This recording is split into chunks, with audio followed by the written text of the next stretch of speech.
Hi friends, అందరు ఎలా ఉన్నారు? బాగున్నారు అనుకుంటానండి. ఈరోజు అమ్మవారి పూజ, దుర్గా పూజ చేశానండి. ఈ విధంగా చేసుకున్నాను. అన్ని రోజులు చేయాలనుకుంటే మాకు కొంచెం పౌరోహిత్యం ఉందండి, అందుకోసమని ఇన్ని రోజులు తీరలేదండి. ముఖ్యంగా నేను చెప్పదలుచుకున్నది ఏంటంటే, మందారాలతో ఎక్కువ పూజ చేసేదండి. కానీ వాడ అంతా కూడా మందారాలు ఏం చేస్తారని చెప్పేసి ఆ పూల చెట్టుకు దృష్టి పెట్టేసరికి ఆ చెట్టు పూర్తిగా ఎండిపోయిందండి. ఎన్నిసార్లు మిరపకాయలు కట్టినా కూడా అది ఆగలేదండి. పెద్ద వృక్షం, రోజు 100 కొద్ది పూలు పూసేదండి ఫ్రెండ్స్. అలా అయిపోయిందండి.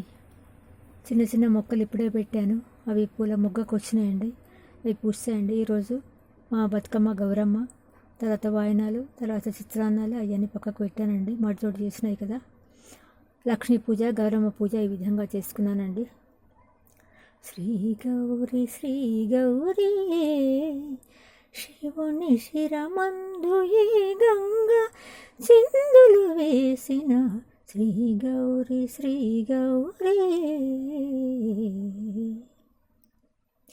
చాలా కాలాతీతమైందండి, అందుకోసమని పూర్తిగా వినిపిస్తలేనండి ఈ పాటని.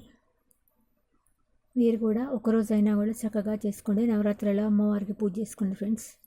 వీలైతే కష్టాలు అందరికీ ఉంటాయండి, కష్టాలను అధిగమించుకుంటూ ముందుకు సాగడమే మన యొక్క ఉద్దేశం అండి. ఈ విధంగా పూజ చేసుకుంటానండి.